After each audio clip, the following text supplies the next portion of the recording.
Bye తల్లి, జాగ్రత్త. Ma'am చెప్పింది విను, కేర్ఫుల్.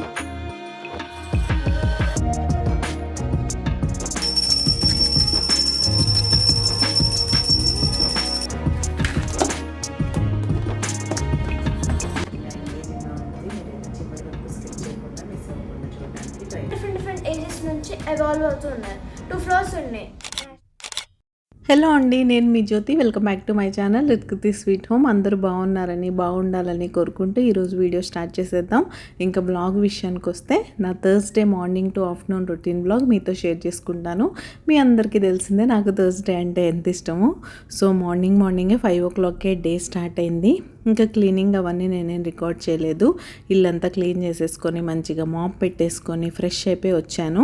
ఇంకా మార్నింగే బ్లింకిట్లో ఫ్లవర్స్ అవైలబుల్గా ఉంటే ఆర్డర్ చేసుకున్నాను. ఇంకా పాల ప్యాకెట్తో పాటు ఫ్లవర్స్ కూడా లోపలికైతే తీసుకొచ్చేస్తున్నాను. యాక్చువల్గా 1 day ముందే ఇవన్నీ ప్రిపేర్ చేసి పెట్టుకుంటాను, ఫ్లవర్స్ లాంటివి. కానీ ఈ మధ్య ఏమవుతుందంటే 2 times నుంచి అబ్జర్వ్ చేస్తున్నాను నేను. నైట్ ఈవినింగ్ అయ్యేసరికి ఇంకా అవైలబుల్ ఉన్నట్లు అవుట్ ఆఫ్ స్టాక్ అని వస్తుంది. మళ్ళీ మార్నింగే చెక్ చేస్తే ఉంటున్నాయి. సరే కదా అని ఇంకా మార్నింగ్ ఫ్రెష్గా తెప్పించుకున్నాను. ఎల్లో చామంతి అండ్ వైట్ ఎప్పుడు డౌట్గానే ఉంటున్నాయి, అంటే ప్రతిసారి బాగుండట్లేదు ఎక్స్పీరియన్స్. సరే ఓకే, ఇంకా అవి 2 వైట్ ఒకటైతే తెప్పించాను. ఇంకా అవన్నీ లోపలికి తీసుకొచ్చేసాక మన ముందు పని ఫ్రెష్ అయ్యి వచ్చాక గుమ్మ ముందు ముగ్గు పెట్టుకోవడం కదా. రేపు ఫ్రైడే కాబట్టి ఈరోజు గడప ముగ్గు కూడా పెట్టేసుకున్నాను. ఇతో నేను చాలాసార్లు షేర్ చేసుకున్నట్టే గడప ముగ్గు అనేది జస్ట్ నా సాటిస్ఫాక్షన్ కోసం. ఇంక ఇదైతే నేను మండే, థర్స్డే అండ్ సాటర్డే రోజైతే క్లీన్ చేసి పెట్టుకుంటాను. ఇంక ఇక్కడ వంటింట్లోకి అయితే వచ్చేసాను. ఆ పని పూర్తయిపోయిన తర్వాత ఈరోజు మా అమ్మాయి ట్రిప్కి వెళ్తుంది, నేషనల్ మ్యూజియంకి, ఢిల్లీలోనే. కాబట్టి ట్రిప్ అంటే పిల్లలకి ఏదో ఒకటి స్పెషల్గా కావాలి కదా. మీరు ఆల్రెడీ తన మీల్ ప్లాన్ చూసినట్లయితే థర్స్డే రోజు స్పెషల్ పెట్టింది కదా, అందులో మ్యాక్రోనీ కానీ చౌమిన్ కానీ కావాలని. చౌమిన్ అయితే ఇంట్లో లేదు, చైనీస్ నూడిల్స్ లేవు, ఇప్పి అయితే ఉన్నాయి. కానీ ఇంకా అందుకని సరే మ్యాక్రోనీ ఉంది కదా, తనకి మ్యాక్రోనీ ఇష్టం కదా అని ఆ ప్రిపరేషన్ అయితే స్టార్ట్ చేశాను. మా అమ్మాయి వెరీ బేసిక్ మ్యాక్రోనీ తింటుంది. చాలాసార్లు నేను మన వీడియోస్లో షేర్ చేశాను కూడా. దీన్నే red sauce pasta, red sauce macaroni అని అంటూ ఉంటుంది, కానీ వెజిటేబుల్స్ ఏమి వేయనివ్వదు. బేసిక్గా ఇలా చేస్తేనే తింటుంది. సరే ఇంకెప్పుడో ఒకసారి, నెలకు ఒకసారి ఇచ్చేది, తను ఎలా తింటే అలా చేసి పెట్టేస్తాం కదా అన్నట్టు చేసేస్తాను నేను కూడా. సింపుల్గా ప్యాన్లో ఆయిల్ తీసుకొని పిజ్జా పాస్తా సాస్ ఉంటుంది కదా, దాన్ని వేసుకుంటాను. తర్వాత ముందుగా మనం కుక్ చేసి పెట్టుకున్న మ్యాక్రోనీని యాడ్ చేసేసుకొని దానిలో కొంచెం ఆరిగానో, కొద్దిగా chilli flakes and salt add చేసుకోండి. సాస్లో సరిపడా సాల్ట్ ఉండదు కాబట్టి మీరు చూసి మీ టేస్ట్కి తగ్గట్టు అడ్జస్ట్ చేసుకోండి. ఇంకొకసారి మిక్స్ చేసుకున్న తర్వాత మీ పిల్లలకి చీజ్ ఇష్టం అనుకోండి, మీరు చీజ్ స్లైసెస్ కానీ గ్రేటెడ్ చీజ్ కానీ వేసేసి ఒక 5 minutes లిడ్ క్లోజ్ చేస్తే సరిపోతుంది. మా అమ్మాయికి మయోనీస్తో తినడం ఇష్టం, అందుకని నేనైతే చీజ్ వేయకుండా మయోనీస్ అయితే యాడ్ చేసేసి మంచిగా మిక్స్ చేసేసి సర్వ్ చేసేస్తాను అంతే. మయోనీస్ యాడ్ చేసుకునేప్పుడు మాత్రం మీరు స్టవ్ ఆఫ్ చేసేసుకోండి. స్టవ్ ఆన్లో ఉండి మయోనీస్ని కుక్ చేయకూడదు కాబట్టి అది యాడ్ చేసుకునేప్పుడు మీరు స్టవ్ ఆఫ్ చేసేసుకొని మిక్స్ చేసేసుకున్నారంటే మా అమ్మాయి చెప్పే రెడ్ సాస్ పాస్తా రెడీ అయిపోయినట్టు. ఇది కూడా ఎప్పుడైనా సరదాగా తినడానికి టేస్టీగా బాగానే ఉంటుంది, కానీ మనం అంత తినలేం. నాకు మా వారికి ఏంటంటే ఫుల్గా వెజిటబుల్స్ అన్నీ వేసుకొని మ్యాక్రోనీ చేసుకుంటే ఇష్టం. ఎప్పుడన్నా ఒకసారి చేస్తాను, అలా చేస్తే మా అమ్మాయి తిందు. మళ్ళీ 2 varieties చేయాలి, ప్లస్ మాకేమి ఇది తినాలని అంత ఇంట్రెస్ట్ ఉండదు. చౌమిన్ అన్న తింటాం కానీ మ్యాక్రోనీ పాస్తా జోలికి నేను ఎక్కువ వెళ్ళను. కానీ బట్ ఈసారి మాత్రం డెఫినెట్గా మీతో ఒక మంచి వైట్ సాస్ పాస్తా రెసిపీ అయితే షేర్ చేస్తాను. మీ పిల్లలకి ట్రై చేసి పెట్టండి. మా అమ్మాయి వైట్ సాస్ పాస్తా దగ్గరికి కూడా రానివ్వదు, ఎందుకంటే తను పెరుగు తినదు కాబట్టి. ఏదన్నా మనం వైట్ కలర్లో ఉన్నది ఇస్తున్నాం అంటే అందులో పెరుగు వేస్తామని పెద్ద డౌట్ పెట్టుకుంటుంది, అందుకే అంత సాహసం అయితే చేయను నేను. తల్లి, ట్రిప్కి అంతా రెడీయా? నీ మ్యాక్రోనీ కూడా రెడీ. ఏం ప్యాక్ చేస్తున్నావు మరి? ఎందుకు తల్లి ఆ పిచ్చి పిచ్చివన్నీ ట్రిప్ అనగానే? హోమ్ మేడ్ స్నాక్స్ తీసుకెళ్ళొచ్చు కదా చక్కగా. వాటర్ బాటిల్ ఎక్కడ పెడతావు? వాటర్ బాటిల్ ఇంకో side. Okay. And back seat లో మాకు అబ్జర్వేషన్ చేయడానికి మా సైన్స్ నోట్ బుక్స్ అన్నారు. ఆల్మనాక్ అండ్ ఆల్మనాక్ ఇదైతే నా పౌచ్. ఓకే, ఇంకా లంచ్ బాక్స్ పెట్టుకుంటే సరిపోతుంది. Lunch box. So all ready to go. I card వేసుకోవాలి మర్చిపోకుండా. యా వేసుకుంటా. Okay, bye. Bye bye. Bye తల్లి, జాగ్రత్త. మ్యామ్ చెప్పింది విను, కేర్ఫుల్. బాయ్. స్కూల్ టైంలోనే వెళ్ళి రావడం అయినా కూడా వెళ్తుంది స్కూల్కి కాదు కదా, స్కూల్ నుంచి బయటికి వెళ్తుంది కదా అనే ఒక చిన్న భయం ఉంటుంది కదా, అదైతే ఎప్పుడు ఉంటుంది నాకు. తను ఓకే మమ్మ, I will take care, you don't very అని చెప్పి వెళ్తుంది, కానీ నాకు మాత్రం వచ్చే వరకు టెన్షన్గానే ఉంటుంది. ఇంకా ఈరోజు మీతో ఒక మంచి రెసిపీ షేర్ చేస్తానని నిన్న వీడియోలోనే చెప్పాను. అదేంటంటే దహీ బెండి అయితే మీతో షేర్ చేస్తాను. ఈ రెసిపీ అసలు మీరు తప్పకుండా ట్రై చేయండి, అండ్ చపాతీతోనే తినండి. మీరు చపాతీ, పుల్కా, రోటీ దేంతో తిన్నా పర్లేదు, కానీ సూపర్ టేస్టీగా ఉంటుంది. తప్పకుండా ప్రతి ఒక్కళ్ళు ట్రై చేయాల్సిన రెసిపీ. ఎప్పుడు మనం చేసుకునే సౌత్ స్టైల్ బెండకాయ ఫ్రై కాకుండా బెండి మసాలా కూడా చాలామంది చేస్తూ ఉంటారు, బట్ ఈ దహీ బెండి టేస్ట్ చాలా డిఫరెంట్గా సూపర్ టేస్టీగా ఉంటుంది. దీనికోసం మీరు బెండకాయలను ఇలా కొంచెం సన్నగా పొడవుగా పెద్ద ముక్కలు మనం పులుసు కట్ చేసుకున్నట్టు చేసుకోండి. ఫస్ట్ వాటిని అయితే ఆయిల్లో కొంచెం ఫ్రై చేసుకోవాలి. చాలామంది డీప్ ఫ్రై చేస్తూ ఉంటారు. నేను మామూలుగా కర్రీకి సరిపడా ఆయిల్ వేసి అందులోనే కొంచెం టైం స్పెండ్ చేసి ఫ్రై చేశానులేండి. ఉప్పు పసుపు వేసి మూత పెట్టుకొని ఇలా కలర్ చేంజ్ అయ్యే వరకు ఫ్రై చేసుకోండి. ఈ గ్యాప్లో నేను ఆనియన్స్ కట్ చేసుకున్నాను, చూసారు కదా. సన్నగా ఆనియన్స్ అయితే కట్ చేసుకోండి. మీరు చాపర్లో వేసుకునేలా ఉంటే చాపర్లో వేసుకోవచ్చు.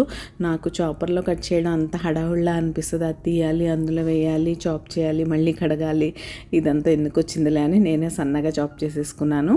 ఇప్పుడు మనం బెండకాయలు తీసిన ప్యాన్లోనే అందులో మిగిలిన ఆయిలే సరిపోద్ది. మనం ఆల్రెడీ బెండి ఫ్రై చేసినప్పుడు అవి కొంచెం ఆయిల్ని పీల్చుకొని ఉంటాయి. మళ్ళీ మనం బెండకాయలు వేసినప్పుడు ఆయిల్ కర్రీలోకి వస్తుంది కాబట్టి ఇప్పుడు ప్యాన్లో ఉన్న ఆయిల్ సరిపోతుంది. దానిలో ఉల్లిపాయ పచ్చిమిర్చి వేసుకొని ఉల్లిపాయలు కొంచెం ఫ్రై అయిన తర్వాత జింజర్ గార్లిక్ పేస్ట్ వేసి పచ్చి వాసన పోయే వరకు ఫ్రై చేసుకోండి.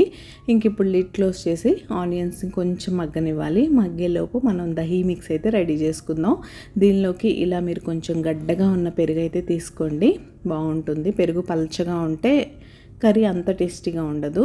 ఇంక ఇప్పుడు మనం వేయాల్సిన డ్రై స్పైసెస్ అన్నీ ఈ పెరుగులోనే వేసి మిక్స్ చేసేసుకోవాలి. స్పైసెస్ అన్నీ మనం ఈ పెరుగులోనే వేసి మిక్స్ చేయడం వల్ల కర్రీకి మంచి క్రీమీ టెక్స్చర్ అయితే వస్తుంది. పెరుగు ఇలా విరిగిపోయినట్టు అలా అయిపోకుండా ఉంటుంది. ఇంకా పెరుగులో నేనైతే పసుపు, ఉప్పు, కారం, ధనియా పౌడర్ యాడ్ చేశాను, అంతే. ఇంకంతకన్నా స్పైసెస్ కూడా ఏం అవసరం లేదు. సూపర్ మైల్డ్గా, కమ్మగా, టేస్టీగా భలే బాగుంటుంది. మసాలా కర్రీ తిన్న ఫీలింగ్ వస్తుంది, సేమ్ టైం కమ్మగా ఉంటుంది, హాయిగా. ఇంకా మిక్స్ రెడీ చేసుకొని పక్కన పెట్టేసుకున్న తర్వాత లిడ్ క్లోజ్ చేసి చూస్తే మన ఆనియన్స్ కూడా చక్కగా మగ్గిపోయాయి. ఇంక ఈ ఆనియన్స్లో మనం ఆల్రెడీ మిక్స్ చేసి పెట్టుకున్న దహీ మిక్స్ ఉంది కదా, దాన్ని అయితే యాడ్ చేసేసుకోండి. మన పెరుగు మరీ చిక్కగా ఉండడం వల్ల చాలా క్రీమ్ లాగా బౌల్కి అంటుకుపోయింది, అందుకే నేనైతే కొంచెం వాటర్ వేసి యాడ్ చేసేసాను. ఇంక ఇప్పుడు దీన్ని మంచిగా మిక్స్ చేసేసుకొని లిడ్ క్లోజ్ చేసుకొని మీరు ఆయిల్ సపరేట్ అయ్యే వరకు కుక్ చేసుకోవాలి. ఇప్పుడు నేను మీకు చూపిస్తాను చూడండి, క్లియర్గా ఆయిల్ అంతా సపరేట్ అయిపోయినట్టు కనిపిస్తుంది. ఆ టైం వరకు కుక్ చేసుకోవాలి. ఒకదాని తర్వాత ఒకటి అన్నీ బ్యాక్ టు బ్యాక్ వేసేయకండి.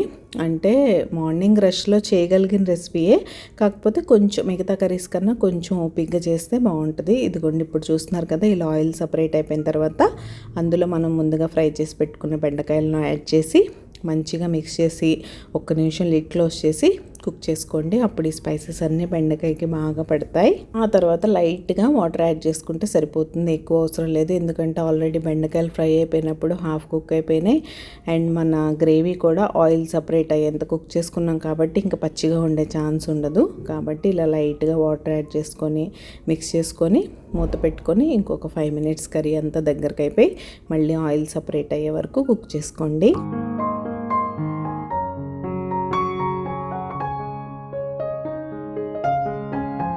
ఇంకా మన కర్రీ అయితే ఆల్మోస్ట్ రెడీ అయిపోయినట్టే. ఈ టైంలో ఇందులో కొంచెం గరం మసాలా, కొద్దిగా కసూరి మేతి మీ దగ్గర ఉంటే కొంచెం కొత్తిమీర యాడ్ చేసుకోండి. మా దగ్గర ఎండలు బాగా ఎక్కువ ఉండడం వల్ల అనుకుంటా కొత్తిమీర అసలు దొరకట్లేదు, దొరికినా బాగుండట్లేదు. ఏదర్ లోపల బ్లాక్గా కుళ్ళిపోతుంది, లేకపోతే ఎల్లోగా అయిపోతుంది. మంచి గ్రీన్ కలర్లో ఉన్న కొత్తిమీర మాత్రం దొరకట్లేదు. మీ దగ్గర ఉంటే ఫ్రెష్గా వేసుకొని మంచిగా మిక్స్ చేసుకొని ఒక 1 minute మళ్ళీ ఉంచుకున్నారంటే యమ్మీ దహీ బెండి రెడీ అయిపోయినట్టే. మీరు ఎప్పుడైనా ఈ రెసిపీ ట్రై చేయకపోతే తప్పకుండా ఒకసారి ట్రై చేసి మీకు ఎలా వచ్చిందో నాతో షేర్ చేసుకోండి. ఇంతకీ మీకు నా simple recipes, easy cooking and life style blogging ఎలా అనిపిస్తుంది? మీకు కనుక మన వీడియోస్ నచ్చుతున్నట్టయితే ప్లీజ్ లైక్ చేసి హైప్ చేయండి. మీ హైపే నా మోటివేషన్. మీరు హైప్ చేయడం వల్ల ఇలాంటి కంటెంట్ ఇష్టపడి చూసే మరికొంతమందికి మన వీడియోస్ రీచ్ అవుతాయి. సో తప్పకుండా హైప్ చేయండి. I know YouTube hype option లిమిటెడ్గానే ఇచ్చింది. ఒక్క వీక్లో మీరు 3 హైప్స్ మాత్రమే చేయగలరు ఒక అకౌంట్ నుంచి. సో మీ ప్రియారిటీస్ మీకు ఉంటాయి. అందులో నా కంటెంట్ కూడా నచ్చుతున్నట్లయితే నాకు కూడా హైప్ ఇవ్వమని నా సైడ్ నుంచి ఒక చిన్న రిక్వెస్ట్ అంతే. అడగందే అమ్మైనా పెట్టదంటారు కదా. మరి రెగ్యులర్గా నా వీడియోస్ ఫాలో అవుతున్నా, నేనంటే మీకు ఇష్టం ఉన్నా కూడా అడగకుండా హైప్ చేస్తారని ఎందుకు అనుకోవాలి. అందుకే నా బాధ్యత ప్రకారం నేనైతే అడుగుతున్నాను. మీకు నచ్చితే తప్పకుండా హైప్ చేసి నన్ను సపోర్ట్ చేయండి. ఇంకా మన కర్రీ ఎలానో రెడీ అయిపోయింది కాబట్టి చపాతీ కూడా రెడీ చేసేసుకుంటున్నాను. చాలా రోజులు అయిపోయింది ఈ మధ్య లంచ్ బాక్స్లో చపాతీ ఇచ్చి. రెగ్యులర్గా రైసే పట్టుకెళ్తున్నారు, ఎండలు ఉంటున్నాయి బాగా అని. బట్ ఇలాంటి రెసిపీస్ మాత్రం రోటీతో తింటేనే బాగుంటుంది. మా అమ్మాయిని కూడా ఆఫ్టర్నూన్ వచ్చాక అడిగాను. బట్ తను నాకు చపాతీ వద్దు మమ్మ, నాకు రైసే కావాలంది. తను రైస్తో తిని కూడా రైస్లో కూడా సూపర్ టేస్టీగా ఉందని చెప్పింది. సో మీరు అలా కూడా ఒకసారి ట్రై చేయొచ్చు. ఇంకా మా వారిని ఆఫీస్కి పంపించేసిన తర్వాత పూజ ఏర్పాట్లన్నీ. పూజకి అరగంట సేపు నేను మెడిటేషన్ అని చెప్తాను కదా, ఇది టోటల్ 1 అవర్ పని అనమాట. కంప్లీట్గా పెట్టుకుంటే అంటే 8-10కి మా వారు వెళ్ళిపోగానే నేను స్టార్ట్ చేసుకున్నానంటే నాకు 9-9:15 ఈజీగా అయిపోద్ది. ముందు ప్రిపరేషన్కి ఒక హాఫ్ అన్ అవర్ పడితే పూజలో నేను ఖచ్చితంగా హాఫ్ అన్ అవర్ అయితే కూర్చుంటాను. అంటే అవన్నీ రెడీ చేసుకొని పూజ చేసుకొని అన్నీ చదువుకోవాల్సినవన్నీ చదువుకునే వరకు నాకు హాఫ్ అన్ అవర్ పడుతుంది. దాని ముందు ప్రిపరేషన్, పూజ సామాన్లు క్లీన్ చేసుకోవడం, వాటిని నీట్గా తుడుచుకోవడం, బొట్లు పెట్టుకోవడం, ఒత్తులు వేసి ఆయిల్ వేయడం, ఇవన్నీ చేయడానికి ఇంకో హాఫ్ అన్ అవర్ అయితే పడుతుంది.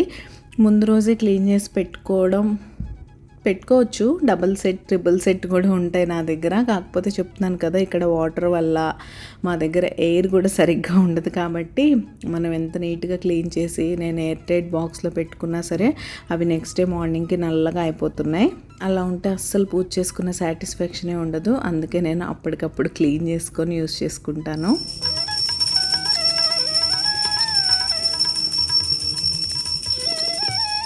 ఇంకా ముందైతే దీపారాధన చేసేసుకొని ఫస్ట్ చదువుకోవాల్సినవన్నీ చదివేసుకొని తర్వాత సాయి సచ్చరిత్ర అయితే పారాయణ చేసుకుంటాను. ఇది నేను ఒక గ్రూప్లో ఉన్నాను. ఈ గ్రూప్ గురించి మీకు ఎంతమందికి తెలుసో నాకు తెలియదు, కానీ మనకి ఎవ్రీ వీక్ చాప్టర్స్ అలాట్ చేస్తారు. 2 చాప్టర్స్ చదివేసి వాళ్ళకి రిపోర్ట్ చేయాలి. గ్రూప్ వైజ్ ఉంటుంది. మీలో ఎవరన్నా ఇలా ఆ గ్రూప్స్లో పారాయణ చేస్తూ ఉన్నట్లయితే నాతో ఇంటరాక్ట్ అవ్వండి, కామెంట్ చేయండి.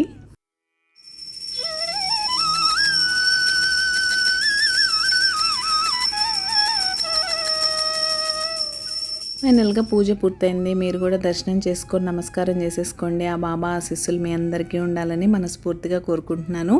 ఇంకా 3 ప్యాకెట్స్ ఫ్లవర్స్ తెప్పించాను కదా, ఒక ప్యాకెట్ యూస్ చేసి ఇంకొన్ని అయితే యూస్ చేశాను.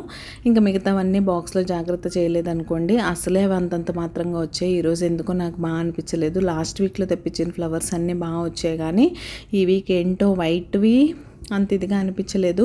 ఎల్లో అసలు చాలా ఫ్రెష్గా బ్యూటిఫుల్గా వస్తున్నాయి. అలాంటి ఏంటో ఈసారి ఎల్లో ఫ్లవర్స్ కూడా వాళ్ళ దగ్గర కూడా ఫ్రీజర్లో స్టోర్ చేయడం కదా, ఈ టెంపరేచర్స్ అవి సరిగ్గా ఉండడం లేకపోవడం ఇలాంటి వాటి వల్ల అనుకుంటా ఫ్లవర్స్ కొంచెం అదో రకంగా అయిపోయాయి. సర్లేండి, ఇంకేదో ఒకటి అసలు లేకపోవడం కన్నా ఏవో ఒక పూలు ఉంటే దేవుడికి పూజ చేసుకోవడానికి బాగుంటుంది కదా అని తెప్పించుకోవడమే. ఇంకా హలో అండి, గుడ్ మార్నింగ్, హ్యాపీ థర్స్డే. అప్పుడే థర్స్డే వచ్చేసింది. అసలు డేస్ ఎంత ఫాస్ట్గా అయిపోతున్నాయో. డేస్ ఏంటిలేండి, ఇయర్సే సూపర్ ఫాస్ట్గా అయిపోతున్నాయి. ఇయర్స్, మంత్సే, ఇంకా డేస్దే ఉంది.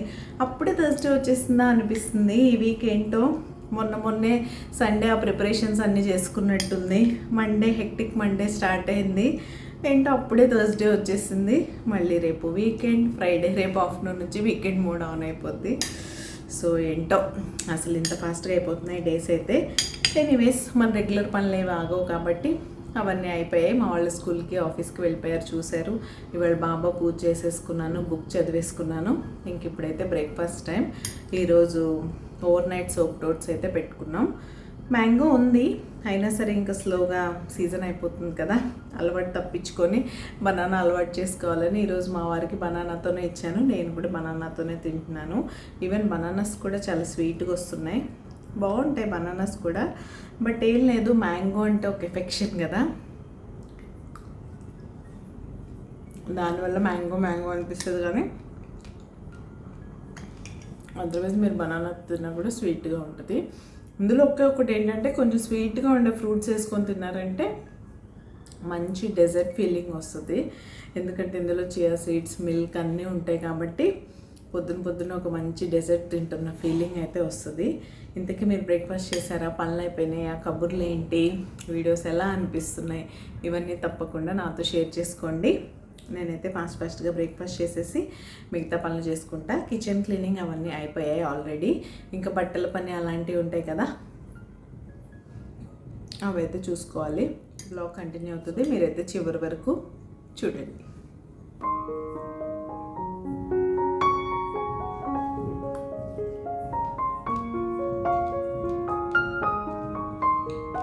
అలా నా బ్రేక్ఫాస్ట్ ఫినిష్ చేసేసుకున్నాను. వాషింగ్ మిషన్ కూడా అయిపోయింది. బట్టలు ఆరపెట్టేశాను. ముందు రోజు బట్టలు కొన్ని ఉంటే వాటిని ఫోల్డ్ చేసి వాటి ప్లేసుల్లో వాళ్ళు ఇమీడియట్గా సర్దేశాను పక్కన పెట్టకుండా. ఇంక ఇప్పుడైతే ఎడిటింగ్ చేయడం కోసం అని కూర్చున్నాను. యాక్చువల్గా థర్స్డే రోజు తెలుగు లైఫ్ స్టైల్ బ్లాగ్స్లో మార్నింగ్ 10 o'clock వీడియో వస్తుంది కదా. ఒక్కొక్క రోజు ముందు రోజే ప్రిపరేషన్ చేసి పెట్టేస్తాను. నిన్న వెన్స్డే నాకు టైం ఉంది, సో ముందు రోజు నైటే మంచిగా వాయిస్ ఓవర్ ఇచ్చేసి అప్లోడ్ చేసేసుకున్నాను. థంబ్నెయిల్స్ అలాంటి చిన్న పనులు ఉంటే అవి మార్నింగ్ చూసుకున్నా. ఇంక ఇప్పుడైతే కొన్ని షార్ట్స్ ఎప్పటి నుంచో రికార్డ్ చేసి పెట్టేశాను. వాటిని ఎడిటింగ్ చేయడానికి అసలు టైం దొరకట్లేదు. మధ్యలో ఓన్లీ రిత్కృతి స్వీట్ హోమ్లో 3 days వీడియోస్ పెట్టాను కదా, అప్పుడు చాలా ఫ్రీ టైం ఉన్నట్టు అనిపించేది. కానీ మళ్ళీ ఇది 2 ఛానల్స్లో పెడుతున్నా కూడా లైక్ డైలీ వీడియోస్ పెట్టినట్టే Monday to Saturday daily compulsory content create చేయాలి, వీడియోస్ పెట్టాలి. కాకపోతే Monday, Wednesday, Thursday Rithkruthi sweet హోమ్లో వస్తాయి, ట్యూస్డే, థర్స్డే, సాటర్డే మన తెలుగు లైఫ్ స్టైల్ బ్లాగ్స్లో వస్తాయి. మీరు ఎవరైనా కొత్త వాళ్ళు ఈ వీడియోతోనే మన వీడియోస్ చూసినట్లయితే మనకు 2 ఛానల్స్ ఉన్నాయండి. ఇందులో మండే, వెన్స్డే, ఫ్రైడే వీడియో వస్తే నేను ఇంతకుముందు చెప్పినట్టే తెలుగు లైఫ్ స్టైల్ బ్లాగ్స్ మన సెకండ్ ఛానల్ని కూడా సబ్స్క్రైబ్ చేసుకొని నన్ను సపోర్ట్ చేయండి. ఇంక ఎడిటింగ్ అయిపోయిన తర్వాత ఇమీడియట్గా వాయిస్ ఓవర్ కూడా ఇచ్చి ఎక్స్పోర్ట్ చేసి నేను అప్లోడ్ కూడా చేసేస్తాను. ఎందుకంటే ఎప్పటికప్పుడు రా ఫుటేజ్ డిలీట్ చేసుకుంటూ ఉంటేనే ఫోన్లో స్పేస్ ఉంటుంది, డైలీ రికార్డింగ్ చేసుకోవాలి కాబట్టి. ఆ తర్వాత నాకు ఎప్పుడైనా ఐడియాస్ వచ్చినా అండ్ నేను వీడియోస్ అన్నీ చాలా ప్లాన్డ్గా చేస్తాను, ఏ డే ఏ వీడియో పెట్టాలి అని. సో నా ఐడియాస్ అన్నీ మధ్యలో కొన్ని స్పెషల్ వీడియోస్, మోటివేషనల్ వీడియోస్ ఇలాంటివి కూడా వస్తాయి కదా, అలాంటివన్నీ నేను ముందే లిస్ట్ అవుట్ చేసి పెట్టుకుంటాను. వీక్లో ఏ డే పెట్టాలి, దానికోసం ఏ డే రికార్డ్ చేయాలి అని. అలాంటివి కూడా అన్నీ ఇంకా నోట్ చేసి పెట్టేసుకున్నాను. అమ్మయ్య పని అయిపోయిందిరా బాబు అనుకొని వాటర్ అయితే తాగేస్తున్నాను. ఇంక ఇప్పటి నుంచి కొంతసేపు రిలాక్స్ అయితే మా అమ్మాయి వచ్చే టైం అవుతుంది. లంచ్ చేసి తను కూడా తీసుకురావాలి. ఇంకా హాయ్ తల్లి. Hello. Enjoyed? yes a lot. బాగా అలసిపోయి వచ్చింది. వాళ్ళ ఎండ వేడి అస్సలు మామూలుగా లేదు. టయర్డ్ కదా తల్లి? చాలా టైర్డ్. ఫ్రెష్ అయ్యి మంచిగా స్నానం చేసి భోంచేయడానికి కూర్చుంది. సో లంచ్ అయితే పెట్టేస్తాను ఇప్పుడు. ఇంకేంటి తల్లి ట్రిప్ విషయాలు చెప్పు మాకు కూడా. మ్యూజియం అంతా బాగుందా? యా బాగుంది, చాలా వెల్ మెయింటైన్ ఉంచారు. డిఫరెంట్ ఐ మీన్ ఏంటంటే అన్ని ఆర్టిఫాక్ట్స్, మ్యానుస్క్రిప్ట్స్, మ్యాక్రోలిథ్ అలాంటివి పెట్టారు.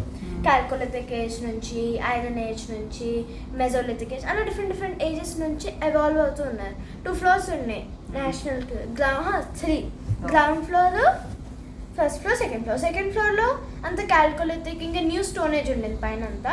కింద ఫస్ట్ అండ్ గ్రౌండ్ జస్ట్ ఎగ్జిబిషన్లా ఉండించింది, అది మేము చూసాం. ఇంకా పైన ఏమో మిజోలిథిక్ ఏజ్, ఇంకా మిడిల్ స్టోనేజ్ అక్కడ ఉన్నాయి, పాలియోలిథిక్ ఏజ్, ఆ థింగ్స్ అన్నీ ఉన్నాయి అక్కడ. రాక్స్, బ్యాంగిల్స్, జ్యువెలరీ, వాళ్ళు ఏం వేసుకున్నారు, ఫేస్ మాస్క్, చాలా డిఫరెంట్ థింగ్స్ ఉన్నాయి. ఫేస్ మాస్క్ అంటే ఇప్పుడు ఫేస్ మాస్క్ కాదు, వాళ్ళు వేసుకున్న ట్రైబల్ ఫేస్. ఓకే డన్, మాకు అర్థమైందిలే. ఒక వీడియో మాస్క్ అని ఎవరు చెప్పారు అసలు? ఒక వీడియో కూడా చూపించారు, ట్రైబల్స్ ఎలా డాన్స్ చేస్తారు ఏంటి. ఇంకా వర్చువల్ రియాలిటీ చూపించారు మాకు, అంటే వర్చువల్గా రూమ్లో నుంచి అది. ఇంకా అలా చాలా ఉన్నాయి, బాగుంది. So finally enjoyed? yes a lot. Okay, macaroni నచ్చిందా? మైక్రోని చాలా బాగుంది. తిన్నాను. ఓకే ఫైనల్లీ ఇంకా రేపటి నుంచి మళ్ళీ routine, school, studies, homeworks, PT, Monday, English. So ఆ ప్రిపరేషన్స్ అన్నీ స్టార్ట్ చేయి. ఇంకా అయిపోయింది కదా? yes I was waiting for this trip, అసలు ఇలా అయిపోయింది. ఓకే, సో మా అమ్మాయి హ్యాపీ మూమెంట్తో పాటు ఈరోజు వీడియో కూడా ఎండింగ్కి వచ్చేసింది. అవుటర్ నువ్వు చెప్పు నాన్న. వీడియో నచ్చితే లైక్ చేసి, షేర్ చేసి, కామెంట్ చేయండి. And will meet you Monday. Bye. Okay, మళ్ళీ మండే రోజు మరొక మంచి రొటీన్ బ్లాగ్తో కలుస్తా. అంతవరకు keep smiling, take care, bye. Bye guys, love you. Bye. Love you guys.